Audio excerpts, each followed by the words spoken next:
Ok, ok, on est prêt là. On est sur Didi Coup de TV, là où les choses se passent. Hein. Aujourd'hui, on a un invité de marque, c'est Mamare Traoré, ancien joueur de football de l'équipe nationale du Mali. Un aigle parmi nous alors. Ah, Comment voilà, va? c'est ça. Ça va, je vais très bien, ça va et vous? Ouais, tranquille, hein, tu peux me tutoyer, c'est la famille, tranquille, comme tu sais. Hein.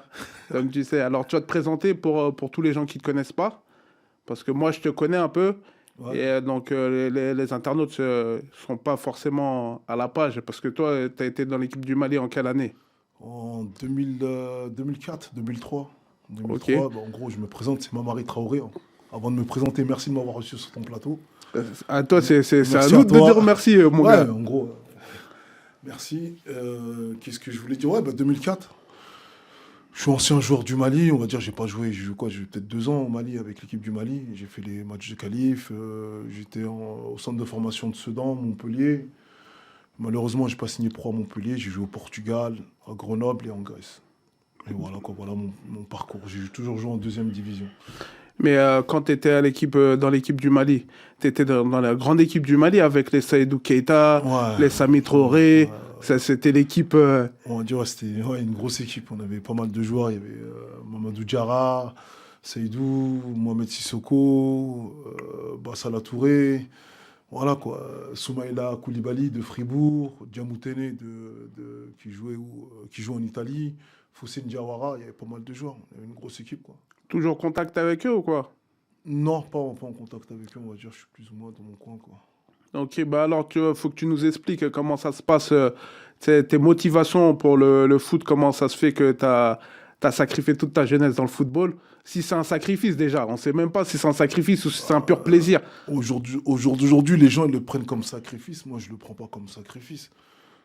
On était animés par les dessins animés, premièrement. Tu vois, on n'avait pas de crampons. On jouait au quartier. Après, bah, il y avait les premiers qui allaient prendre une licence dans un club à côté. Bon, on suit le truc, mais nous, ce qui nous animait au départ, c'est les Olivier Tom. Tu te prends pour Mark Landers. Tu veux faire Ah, des toi, tacles, faire des rics, tu vois. Là, moi, je ne cache pas, je te parle de ça à l'école primaire, c'est ça qui m'animait. la légende dit que tu jouais aussi avec Norbert, là, le cuisinier, là. Norbert aussi, c'est vrai. Norbert, il a joué avec nous en moins de 13 ans, ou puis à 11 à l'ancienne, il était avec nous, le cuisinier, il était avec nous, c'est vrai. Il était un défenseur, je me rappelle plus, je crois qu'il était défenseur. Voilà. D'accord. Et pour les jeunes qui nous écoutent et les plus vieux, ceux qui ont des enfants, c'est quoi les pièges à éviter dans ce game du football? Bah, je pense que l'époque, elles ont changé. Aujourd'hui, c'est plus pareil. Aujourd'hui, nous, à notre époque, on jouait au foot, nos parents, ça à peine, ils avaient peut-être pas les moyens, mais en gros, ils nous achetaient une paire de crampons, un maillot, ne serait-ce que, allez, je jouais à Sanois à l'époque, ne serait-ce que je reçois ma convocation, j'étais content de vraiment pratiquer de sport. Moi, je jouais attaquant à l'époque, je marquais des buts, j'étais content, je recevais les cons. Et je pense qu'aujourd'hui, c'est plus la même motivation. Aujourd'hui, malheureusement, avec tout qui envoie en termes de football, bah, je pense que les parents, dès leur plus jeune âge, les enfants, ils leur parlent déjà de carrière, etc. Et tout. Et je pense que nous, on nous a pas parlé de tout ça. Nous, on jouait vraiment pour le fun. On aimait le foot. Des puristes du foot, quoi. On va dire tu descends en bas de chez toi, tu peux jouer sur une place avec les petits buts, ça représente les bancs. Tu peux jouer de 14 heures jusqu'à 19 heures. Est-ce que tu as déjà ressenti le truc, tu vois, comme on dit dans les quartiers, tu vois, les parents qui mettent la pression aux entraîneurs pour faire jouer leurs enfants, en sachant que toi, tu étais meilleur que certains enfants, certains d'entre eux, tu vois, mais on te prenait ta place parce que papa et maman, ils venaient mettre la pression à l'entraîneur. Si j'ai ressenti ça, Ouais. ben, euh, à notre époque, c'était différent. Mon père, il serait pas venu voir l'entraîneur et l'embrouiller parce que le fils, il est remplaçant. Mon père, il me dit, tu vas au foot? Il savait pas s'il jouait ou je jouais pas. Ça veut dire que c'était à moi de faire mes preuves et de se battre, mais ça n'a pas été vraiment, en gros, un problème, ça. De fait d'être remplaçant. Pour te dire, j'ai commencé à Sanois, je me suis inscrit, il y avait, pour te dire, il y avait Pupille 7. Il y avait 7 équipes de Pupille. À notre époque, hier, il n'y a même pas plus tard qu'hier, j'étais avec un grand de mon quartier, il s'appelait Sosten, il jouait à Sarcelles, à l'ancienne. Et nous, on allait au bord du terrain. Les grands, c'était quoi les grands? C'était, bah, ah les grands, ils vont faire un match. Bah, nous, les petits, on y va, on est au bord du terrain, on attend comme ça. peut-être qu'ils vont nous appeler pour jouer. Et quand ils nous appelaient pour jouer, c'était incroyable. Tu comprends ce que je veux dire? Mais C'est-à-dire pire. que ce n'étaient pas les mêmes personnes qui nous encadraient. Ça veut dire quand les grands disaient oui, on va jouer contre tel quartier, ben, ma Marie vient avec nous. T'es con, t'as l'impression que je suis en équipe de France, façon de parler. Tu comprends ce que je veux De dire? ouf, de ouf. C'était pas le même contexte. Et eux, c'était des fous du foot. C'est pas comme aujourd'hui où, on va dire, c'est plutôt le côté professionnel de foot qu'on veut adapter qu'on veut mettre sur les amateurs. Et toi, quand t'es parti au Portugal, t'avais quel âge quand t'es parti au Portugal?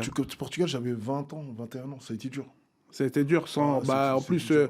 je sais que t'es issu d'une famille nombreuse. Et Ouais.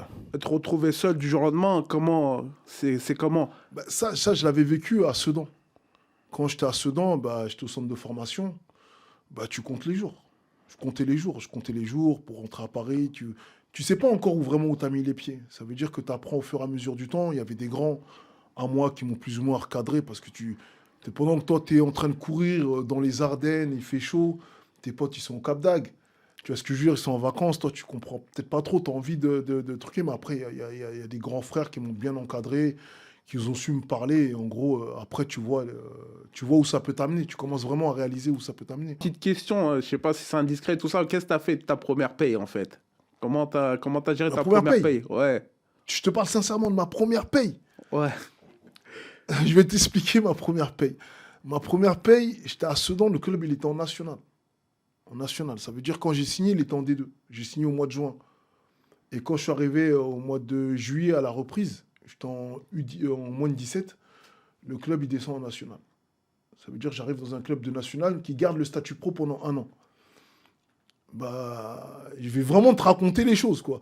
Ça veut dire, bah, au bout d'un mois, on est payé, je touchais 75 euros. 500 francs, à peu près. Je sais pas si ça fait 500 francs, un scalpa, 500, c'est. 500, 500 francs en francs français. Le club, pendant 6 mois, ils nous ont pas payé. Ah ouais. Pendant 6 mois, le club, il avait des problèmes financiers. On était au centre de formation, on était une vingtaine.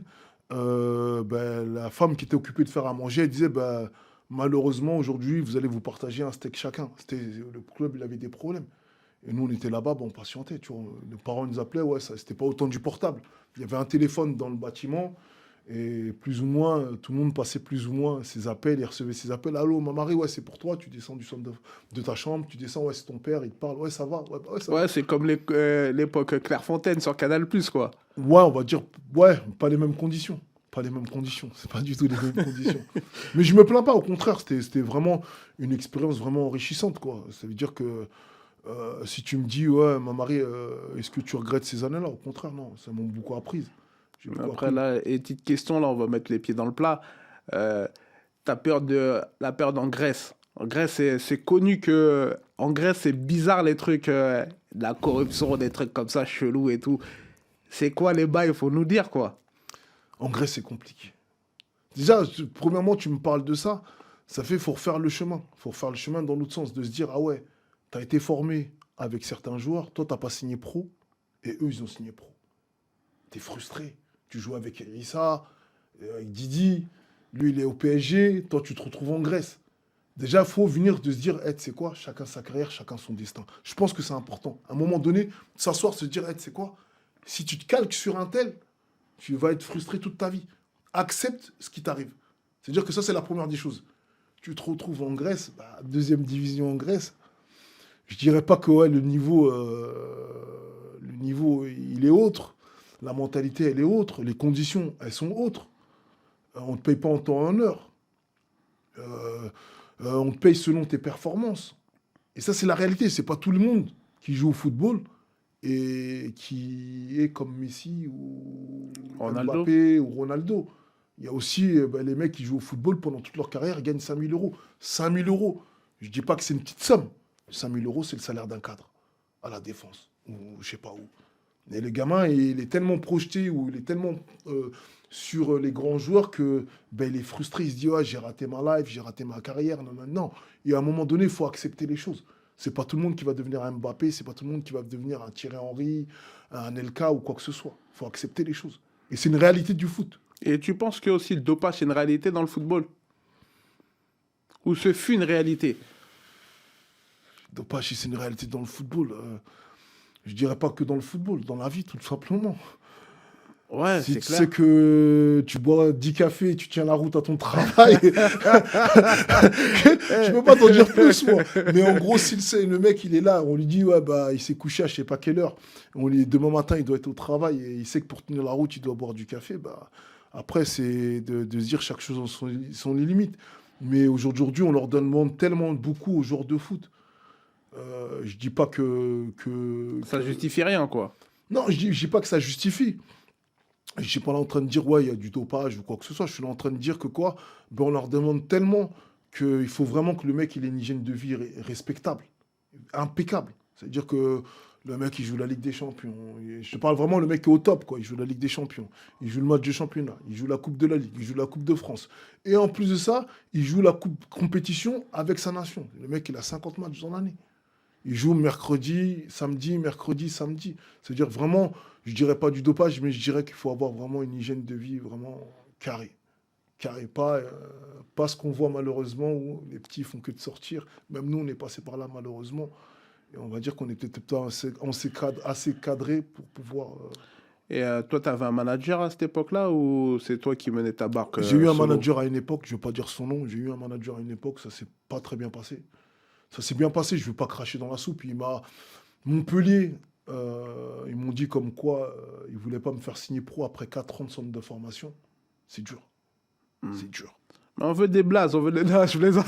C'est dur. Non, je suis pas là je suis pas là Non, pour non, non, régler des non. comptes, mais en gros, c'est dur. Parce que tu te retrouves du jour au lendemain à un club où tous les week-ends, tu vas au stade, tu regardes les matchs, tu regardes les pros, t'entraînes avec eux, on te fait aimer le club en fin de compte. Et à la fin, on te dit quoi? Bah, tu passeras pas. C'est dur. Tu te retrouves chez toi, tu es au mois de juin, mai, juin. Ton père, il t'appelle, il te dit c'est comment? Tu sais même pas où tu vas. Il y a tous les petits clubs qui t'appellent. Tous les petits clubs de DH. Ouais, on a un travail pour toi à la mairie. Tu vois, parce qu'ils veulent pas que tu. En gros, à partir Ouais. du moment où on te dit non dans un club, bon, on va dire que bah, si tu se réussis ailleurs, ça passe pas. Ça veut dire que tu as tous les petits clubs qui t'appellent. Tu as tes potes qui se sont fait virer l'année d'avant qui te disent, ma Marie, fais pas le ouf et tout. Vas-y, signe dans tel club, tu as un job. Voilà, tu travailles à la mairie. En gros, direct. Et moi, avec Ben Nabil Baha, on s'est retrouvés en fin d'année comme ça. On était chez moi. Les bras Voilà. ballants, quoi. Les Ouais, bras après. ballants. Et du jour au lendemain, le mec il nous appelait, l'agent nous a appelé. Il faut dire ce qu'il est, il a fait un très bon travail. Il nous a appelé, il nous a dit quoi? Bah, je vous emmène au Portugal. Peu importe comment c'était là-bas, il nous a fait réaliser notre rêve. On a signé professionnel là-bas 4 ans.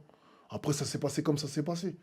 Mais quand je me rappelle, quand il m'a appelé, le jour où il m'a appelé, il m'a dit, ma Marie, rendez-vous demain à Barcelone. On prend l'avion pour le Portugal. Et je lui disais, non, c'est pas vrai, t'es un mytho. Tu sais, c'était pas un club, mais c'est ton rêve. Le rêve, c'est quoi? C'est de te dire, je signe un contrat pro. Qu'il y ait des millions ou pas de millions, tu t'en fous. Tu te dis, je veux signer pro. Tu te dis, c'est mon métier, tu vois. Cette épopée avec le Mali, tu peux nous expliquer? Parce qu'il y a beaucoup de Maliens qui nous écoutent. Ils veulent, franchement, ils sont derrière toi. Tu vois, quand tu ramènes un aigle, eh Ouais, ben, ils sont t'as pas derrière vu. l'aigle et tout ça. On est Donc, il qualifié faut. là. Hier, on s'est qualifié. Avant-hier ou hier, on s'est qualifié pour la finale de la CHAN. Je tiens à féliciter les joueurs qui jouent pour l'équipe du Mali et tout. Une très très bonne équipe et tout. Ouais, après l'époque du Mali, bah, ouais, c'est beaucoup de souvenirs. C'est qui vous ont sorti Le quel est? Maroc, Le Maroc? en demi-finale. Malheureusement, on va dire que je n'étais pas parmi les titulaires. Avec l'équipe qu'il y avait, j'étais plus parmi les remplaçants. Mais ça m'a permis de côtoyer pas mal de personnes et de vivre une expérience incroyable, tu vois. Après, c'est différent.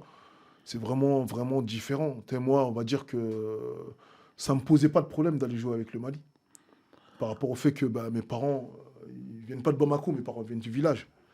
C'est-à-dire que j'étais toujours habitué avec cette culture malienne, que je reniais pas. On va dire que mes parents m'ont fait aimer la culture malienne. Ça veut dire que quand j'étais là-bas, je n'étais pas choqué. C'était pas la première fois que j'allais au Mali. J'étais prêt pour les conditions. Mais parfois, il y a des joueurs, ils sont d'origine malienne, ils n'ont jamais mis les pieds au Mali. Et quand le mec, on lui dit, ouais, mais pourquoi tu vas pas jouer pour la sélection? Il va jouer pour la sélection, c'est le choc. Ah ouais. Le mec, il joue, je sais pas moi, il joue au PSG ou à Metz ou je ne sais où, il joue dans un club de D1 respectable.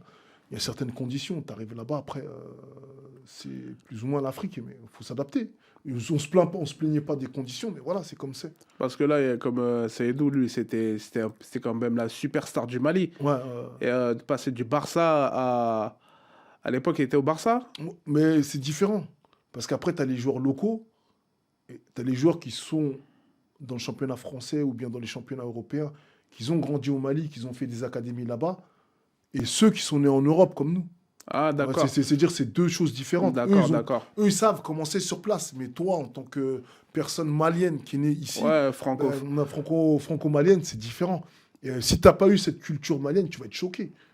D'accord. Si on va dire que t'es pas imprégné de nous, on allait au foyer. Nous, on allait, voilà. Ouais, Diderot et tout. Tous les... Tous les week-ends, on était au foyer quand on était dans notre adolescence. Voilà, c'était là-bas où les Maliens ils se retrouvaient, que ce soit pour les baptêmes, les mariages, les décès, les départs au bled. Ça veut dire qu'on avait ce truc, on parle la langue du pays. Il y en a, ils parlent pas la Ouais, langue. toi, t'es Bambara, toi. Bambara, ouais. Tu parles un peu le soninké aussi? Non, je parle pas l'anglais. Là? Et j'ai encore une petite question vite fait là, parce que là, l'interview elle va prendre fin. Je voudrais savoir, il y a deux questions que je pose. Déjà, quelle chose que tu pourrais conseiller à tous les jeunes qui s'aventurent Dans le football. dans le football et quel conseil tu leur donnerais? Quel conseil que je leur donnerais? Je leur dirais, premièrement, la chose qui va dans leur sens, et la tête dans les nuages, mais les pieds sur terre. Et partout où tu es, peu importe où tu joues, si tu es bon, on viendra te chercher. Si tu es bon, tu as un bon joueur, tu as des qualités, tu as du talent, tu es bon, on viendra te chercher. Ça sert à rien de courir à gauche, à droite, faire des maths. Non, prouve sur le terrain, sois performant.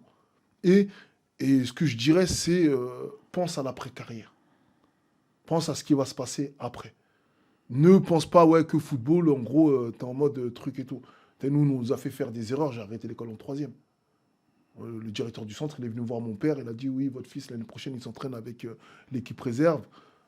C'est vrai que je n'étais pas une lumière à l'école, mais en gros, quand tu regardes après, les conséquences après, c'est voilà, quoi. Ah, c'est violent. C'est violent, tu vois. Il y a pas mal de joueurs qui se sont retrouvés avec une blessure, il faut dire les choses. La réalité d'après-carrière, elle est violente, quoi. Redescendre, tu sais, quand tu étais dans les lumières et redescendre avec les petits gens, quoi, les gens comme nous, ça... Lumière, moi je dis pas que j'étais en mode lumière, j'ai fait vraiment une petite carrière, mais en gros, ouais, tu te retrouves dans un monde que tu connais pas. Et ouais, je te donne juste un exemple. 2 entraînements par jour, ça te fait 4 heures. 4 heures. 4 heures de travail, 2 heures le matin, 2 heures l'après-midi. Tu rentres chez toi, tu dors. Tu te lèves le matin, ah vas-y, à 8 heures. Tu prends ton petit déjeuner, tu vas à l'entraînement. Midi, tu as fini, tu passes où tu veux, tu vas manger, tu rentres à la maison, tu fais une sieste, tu repars à l'entraînement. 4 heures par jour, maximum. Ah Le ouais. mec, tu lui mets 8 heures de travail dans la gueule. Façon de parler, excuse-moi de parler comme ça. On dans le est truc, chez, on est chez Didi Cool, t'inquiète. et il n'est pas prêt pour ça. Il n'est pas prêt. Peut-être que, après, c'est ma vision à moi. Peut-être que au centre de formation, ils devraient sensibiliser les jeunes sur, tu sais quoi, comme ils font au collège. Tu vois, au collège, ils te font une semaine de stage. Ouais, ouais, ouais. Ben, ils devraient prendre les gamins, les ramener pendant une semaine sur un chantier, même s'ils ne travaillent pas.